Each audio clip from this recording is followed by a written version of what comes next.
안녕하세요. 여러분, 이번 한 주 잘 보내셨나요? 갑자기 너무 추워졌죠? 전 이번 겨울은 별로 안 춥네 하며 방심하고 있었는데 큰 코 다칠 뻔했어요. 바람부터가 다르더라고요. 얼굴이 다 얼얼했어요. 토요일부턴 날씨가 좀 풀린다고 해서 기대했는데 그래도 역시나 춥더라고요. 오늘도 매서운 추위에 많이 힘드셨죠? 따뜻한 코코아 한 잔이 절로 생각나는 날씨인데요. 이 시간이 따뜻한 코코아처럼 여러분의 마음을 녹이는 따스한 시간이 되길 바라며 오늘 말씀 시작해 볼게요. 오늘은 53번째 메시지입니다. 제목은 내 미래가 정해지는 것입니다. 입니다. 전 오늘 말씀을 들으면서 감사가 계속 저절로 나왔어요. 왜 그런지 궁금하시죠? 그럼 잘 들어주세요. 저는 조금 있다 금방 다시 올게요. 분에서 부르르 떨던 나아만은 이제 자신을 종으로 낮추며 인격을 무시했다고 생각하던 엘리사 선지자에게 예물을 드리려고 합니다. 철저히 회개했다는 증거입니다. 맞지요? 이처럼 내 옆에 어떤 수준의 사람들이 있느냐가 나를 회개하게도 하고 망하게도 하는 것입니다. 따라해 볼까요? 내 옆에 어떤 수준의 사람들이 있느냐가 나를 회개하게도 하고 망하게도 한다. 이번에는 옆에 다른 수준이 아닌 똑같은 수준의 사람들이 있는 경우에는 어떻게 되는지 봅시다. 어떤 수준이라고요? 똑같은 수준입니다. 사도행전 4장 13절로부터 16절 말씀입니다. 그들이 베드로와 요한이 담대하게 말함을 보고 그들을 본래 학문 없는 범인으로 알았다가 이상히 여기며 또 전에 예수와 함께 있던 줄도 알고 또 병 나은 사람이 그들과 함께 서 있는 것을 보고 비난할 말이 없는지라 명하여 공회에서 나가라 하고 서로 의논하여 이르되 이 사람들을 어떻게 할까 그들로 말미암아 유명한 표적 나타난 것이 예루살렘에 사는 모든 사람에게 알려졌으니 우리도 부인할 수 없는지라. 예수님을 정죄하고 죽인 이 사내들인 공회가 다시 모여 이제는 베드로와 요한을 감옥에 가두고 신문합니다. 하지만 14절에 보니까 공회원들은 비난할 말이 없었다고 합니다. 그렇다면 자신들이 잘못했다고 용서를 구해야 하고 자신들은 회개를 해야 마땅합니다. 맞죠? 하지만 이들은 회개할 생각을 못합니다. 15절에 보니까 서로 의논을 했다고 하는데 뭘 의논했는지 모르겠습니다. 17절부터 19절 말씀 계속 봅니다. 이것이 민간에 더 퍼지지 못하게 그들을 위협하여 이후에는 이 이름으로 아무에게도 말하지 말게 하자 하고 그들을 불러 경고하여 도무지 예수의 이름으로 말하지도 말고 가르치지도 말라 하니 베드로와 요한이 대답하여 이르되 하나님 앞에서 너희의 말을 듣는 것이 하나님의 말씀을 듣는 것보다 옳은가 판단하라. 지금 공회원들 회개할 생각이 없지요. 회개할 생각을 전혀 하지 못하고 있지요. 이유가 무엇입니까? 공회 안에는 다 똑같은 수준의 사람들만 있었기 때문입니다. 나만 옆에 있던 종들과 같이 다른 수준의 사람들이 있었다면 이들의 잘못을 일깨워주고 회개할 수 있게 해 주었을 것입니다. 그렇지 않습니까?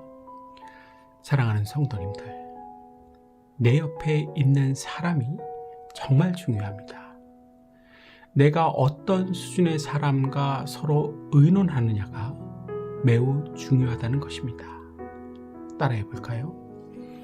내가 어떤 수준의 사람과 서로 의논하느냐가 참으로 중요하다.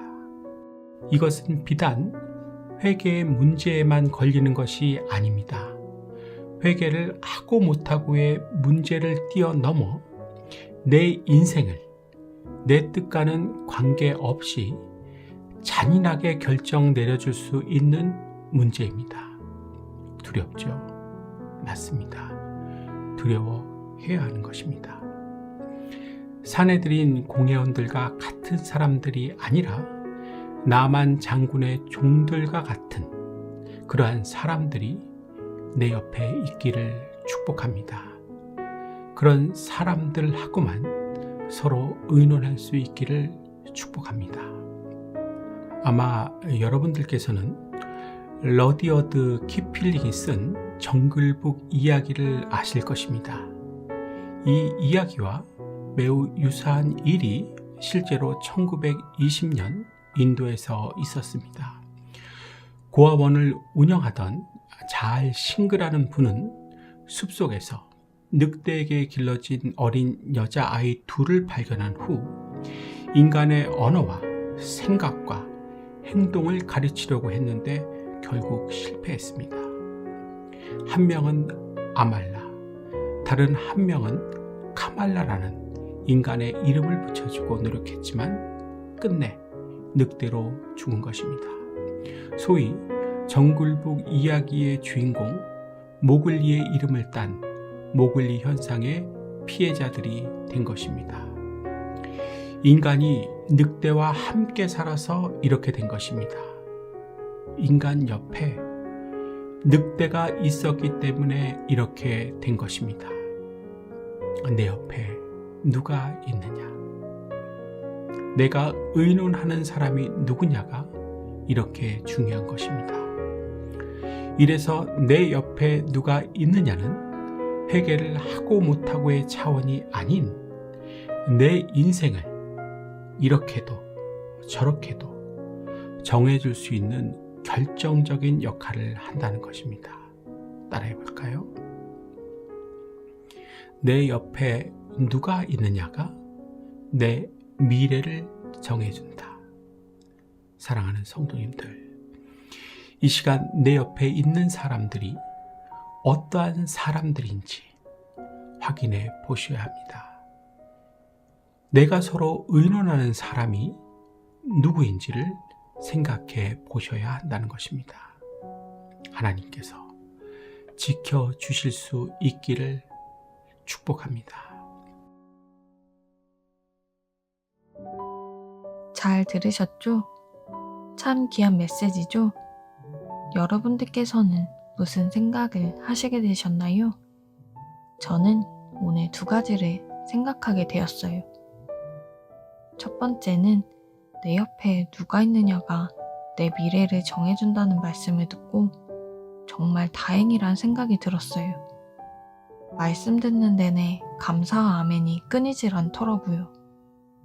왜냐하면 제 옆엔 책망과 훈계를 아낌없이 주시는 목사님이 계시거든요. 얼마나 감사한 일인지 목사님 말씀 더 잘 들어야겠다는 생각이 들었어요. 그리고 두 번째는 제 옆에 누가 있는지도 중요하지만 제가 어떤 사람인지 정말 중요하다는 걸 깨달았어요. 반대로 생각해보면 제가 다른 사람의 미래가 될 수도 있는 거잖아요. 정신 바짝 차리고 제대로 살아야겠다는 생각을 하게 되었어요. 좋은 영향을 주는 사람이 되어야 하는데 제가 못나서 좋지 않은 미래를 주면 안 되잖아요. 저는 이렇게 두 가지였어요. 여러분들은 무슨 생각을 하게 되셨나요? 댓글로 서로 나누었으면 좋겠습니다. 하나님께서는 언제나 우리를 새롭게 해주시고 강건하게 또 행복하게 살아갈 수 있는 방법을 말씀을 통해 가르쳐 주세요. 그 하나님 오늘도 나를 지켜보고 계셨을 거예요. 그리고 내일도 함께 해주실 거예요. 여러분 오늘 하루도 참 잘 사셨어요. 저는 또 다음 시간에 올게요. 하나님께서 함께 하시는 평안한 밤 되세요.